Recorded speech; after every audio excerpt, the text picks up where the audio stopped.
여러분 안녕하십니까? 헬로티비 뉴스입니다. 첫 소식입니다.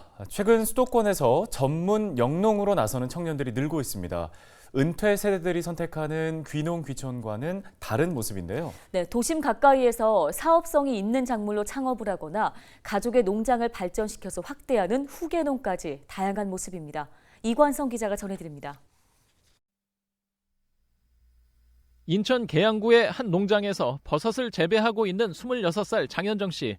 장 씨는 한국농수산대학교에서 버섯을 전공한 뒤 3년 전 부모님 농장에 들어와 청년 후계농으로 일하고 있습니다. 표고버섯과 노루궁뎅이 버섯을 재배하는 이 농장에서 장 씨는 LED 재배 기술과 다양한 체험교육 프로그램으로 버섯 농장 시설과 운영을 다각화했습니다. 영농 기술이 늘다 보니 농촌 체험 프로그램 참여자와 버섯을 직접 주문하는 소비자들도 늘었습니다. 농장에서 키운 버섯 대부분은 직거래 회원들이 사가고 일부만 로컬푸드와 지역 생협에서 판매합니다. 농업을 포기하지 않고 인천에서도 신선한 농산물을 도시민들한테 제공할 수 있다는 거에서 가장 큰 메리트를 느꼈거든요.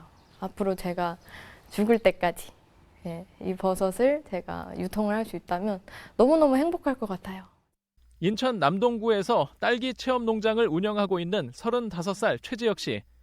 최 씨의 농장은 2년 전까지만 해도 부모님이 은퇴 후 운영하던 도심 텃밭이었습니다. 최 씨는 사업성을 키우기 위해 도심 텃밭을 딸기 체험 농장으로 바꿨습니다. 최 씨는 창업을 앞두고 맨 처음 인천 농업기술센터를 찾아가 농업 정보를 얻었습니다. 이후 농협 청년농부 사관학교에 들어가 작물 재배와 농업 비즈니스를 배웠고 전국 각지의 딸기 재배 농장을 찾아가 숙식하며 창업을 준비했습니다. 도심이라는 장점이 있잖아요. 근교에 사람들도 많고 여기 어린아이들도 많고 시장으로 냈을 때랑 저희랑 단가 차이가 상당히 많이 나요. 고부가 가치로 가는 체험이 맞다고 저는 보고 있습니다. 농업으로 창업하는 사례가 늘다 보니 지방이 아닌 수도권에서도 농어민이 되고자 나서는 청년들이 늘고 있습니다. 농업이 제조, 가공, 유통 서비스는 물론 IoT 정보기술과 융합하는 상황에서 소비 시장도 커지고 있기 때문입니다. 최근 저희가 문의 전화가 굉장히 많이 와요. 스마트팜, 스마트 농업을 해보고 싶다. 농업은 상당히 전문성을 많이 필요로 하는 직업이기도 하고 IoT, 첨단 기술에 관심이 많은 분들이 많기 때문에 직업적인 면에서도 실제로 최근 인천의 귀농인구 변화에서도 청년들의 활동이 늘고 있습니다. 지난 2017년 인천 귀농인구 중 7%였던 30대 이하 귀농인구는 2020년 11%를 차지했고 2021년에는 12%로 늘었습니다. 고부가 가치 농업에 나서는 청년들이 늘고 있는 것입니다. 청년 농업인들은 사업 다각화에도 관심이 많습니다. 본인이 영농을 하는 지역에 특산물이 있어요. 많이 나오는 작목들. 그걸 이용해서 가공시설을 해서 유통판로에다가 판매하는 것도 사실은 농산물 판매를 촉진하는 역할을 하는 거거든요. 지방이 아닌 수도권에서도 늘고 있는 청년 농업인들, 영농에 대한 시각을 바꾸고 있습니다. 헬로티비 뉴스 이관서입니다.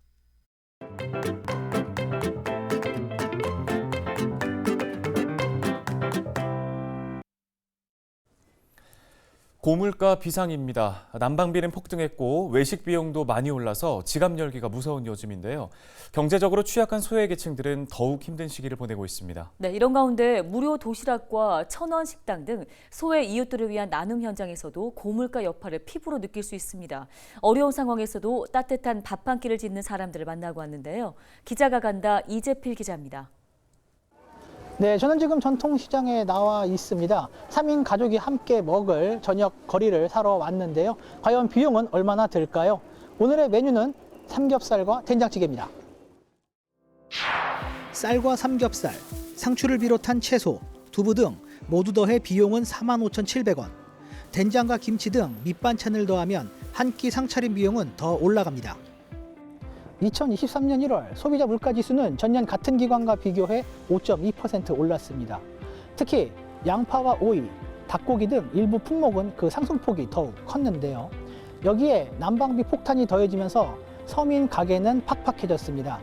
특히 경제적으로 취약한 소외 계층의 상황은 더욱 심각합니다.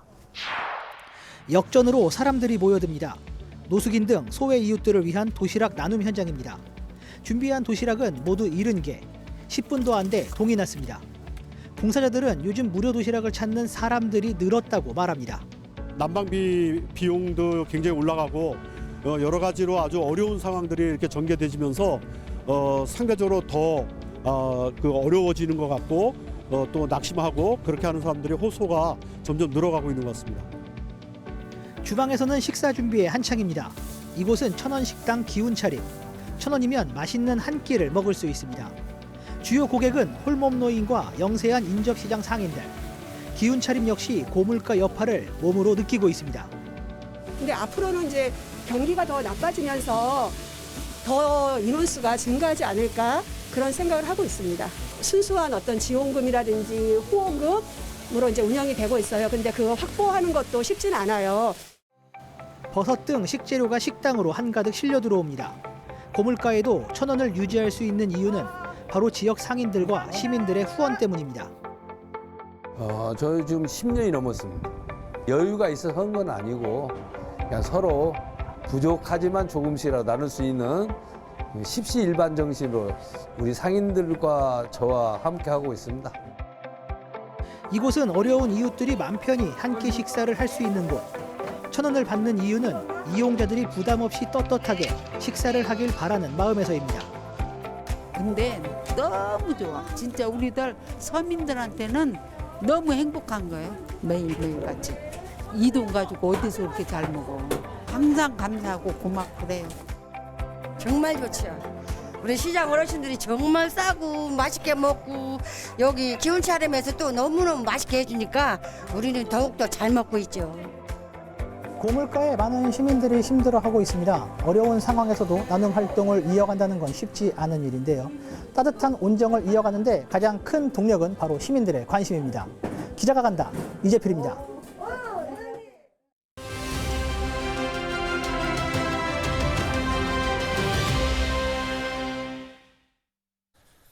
구대 부천시의회 출범 반년이 지났습니다. 부천시의회는 최근 원포인트 임시회를 열고 부천의 취약계층 난방비 지원을 위한 발판을 만들었습니다. 네, 지역 곳곳에 또 다른 시급한 현안들이 많은데요. 올해 부천시 의회가 나아갈 길, 최성원 부천시의회 의장에게 직접 들어보겠습니다.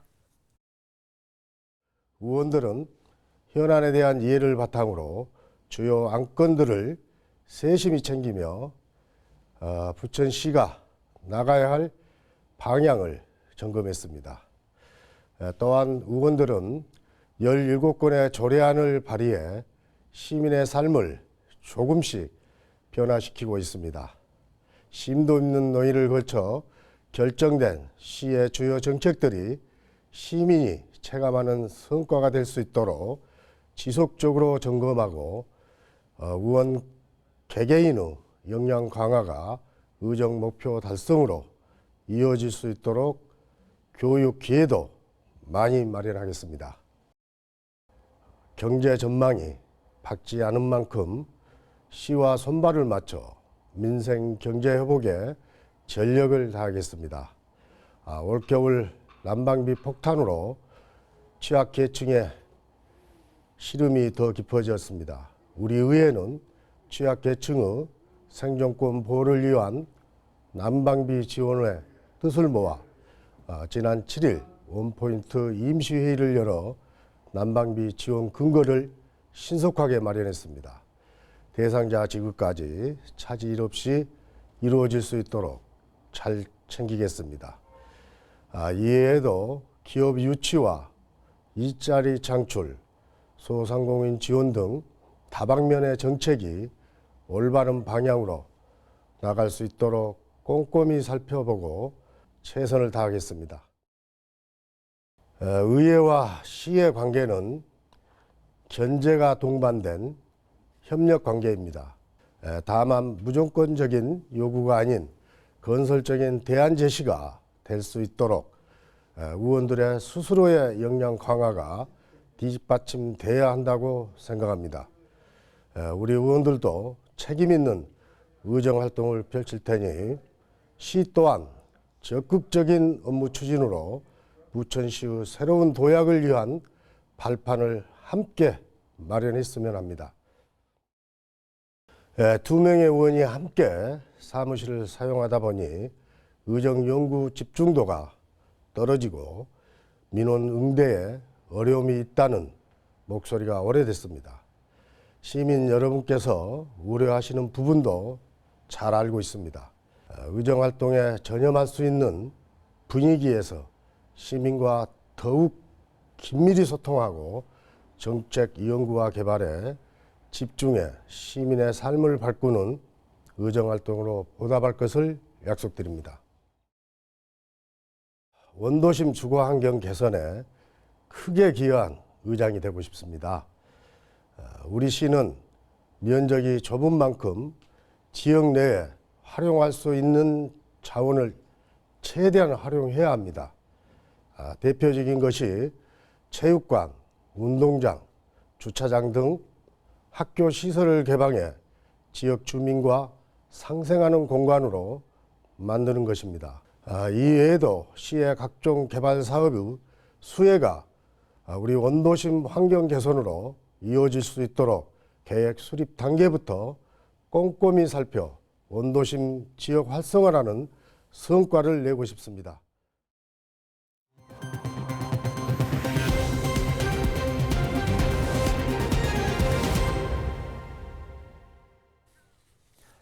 인천시 특별사법경찰이 밀키트 등 제조 판매업소에 대한 집중 수사에 나섭니다.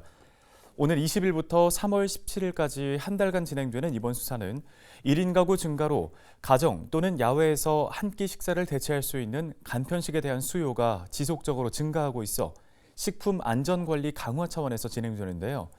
주요 내용은 제조시설 등의 위생적 취급기준 준수 여부와 원재료에 대한 보관기준 위반 여부, 유통기한 경과 원료 사용 보관이나 자가 품질 검사 실시 여부 등입니다. 적발될 경우 5년 이하의 징역 또는 5천만 원 이하 벌금에 처할 수 있습니다. 또한 생산 작업 기록과 원료 입출고, 사용 서류 등을 작성하지 않고 식품을 제조, 판매한 행위를 비롯해 자가 품질 검사를 실시하지 않은 행위는 3년 이하의 징역 또는 3천만 원 이하의 벌금에 처합니다. 인천시가 65세 이상 기초생활수급자와 쪽방 거주자 등 취약계층에 찾아가는 세탁 서비스를 제공합니다. 찾아가는 공감 세탁 서비스는 지난 2018년부터 기초생활수급자 중 노인 가구와 중증장애인 등 취약계층에 세탁을 지원하고 근로장애인과 자활근로자에게 일자리와 소득을 제공해주는 인천시의 특색 사업인데요. 올해는 65세 이상 기초생활수급자와 쪽방 거주자 등 취약계층 1,592가구가 대상입니다. 시는 8개 자치구 행정복지센터에서 신청을 받아 대상 가구를 선정했으며 1인 가구 10만 원, 2인 가구 13만 원, 3인 이상 가구 15만 원을 각각 지원합니다. 세탁 품목은 이불과 커튼, 방한 점퍼 등 11개 품목인데요. 대상 가구가 거주지 행정복지센터나 구청에 신청하면 수거와 세탁, 배송 서비스를 제공합니다. 계양구가 산모 신생아 건강관리 지원 사업을 추진합니다. 산모 신생아 건강관리 지원 사업은 출산 과정에 건강관리사를 파견해 산모의 산후 회복과 신생아 양육을 돕고 출산 과정의 경제 부담을 줄이도록 지원하는 사업입니다. 지원 대상은 계양구에 주소를 둔 산모이거나 산모나 배우자가 생계, 의료, 주거, 교육급여 수급자 또는 차상위 계층, 해당 가구 건강보험료 부담금 합산액이 기준 중위소득 150% 이하에 해당하는 출산 가정입니다. 첫째인 경우 소득 기준에 해당해야 지원이 가능하지만 둘째부터는 기준 중위소득을 초과하더라도 예외 지원에 해당해서 지원할 수 있습니다. 자세한 내용은 계양구 보건소 모자보건실로 문의하시면 됩니다. 부평구가 지난해보다 확대된 소상공인 특례보증 지원 사업을 시작합니다. 이 사업은 소상공인이 금융기관에서 낮은 금리로 대출을 받을 수 있도록 인천신용보증재단을 통해서 지원하는 제도입니다. 지원 규모는 지난해보다 3억 6천만 원 증액된 24억 3,100만 원으로 이 중 특례보증이 16억 3,100만 원, 일반 보증이 8억 원입니다. 대상은 부평구에 사업장을 두고 있는 소상공업체면 지원 가능한데요. 휴폐업 또는 세금 체납 중인 사업자와 일부 제한업종은 제외됩니다. 뉴스 마칩니다. 고맙습니다.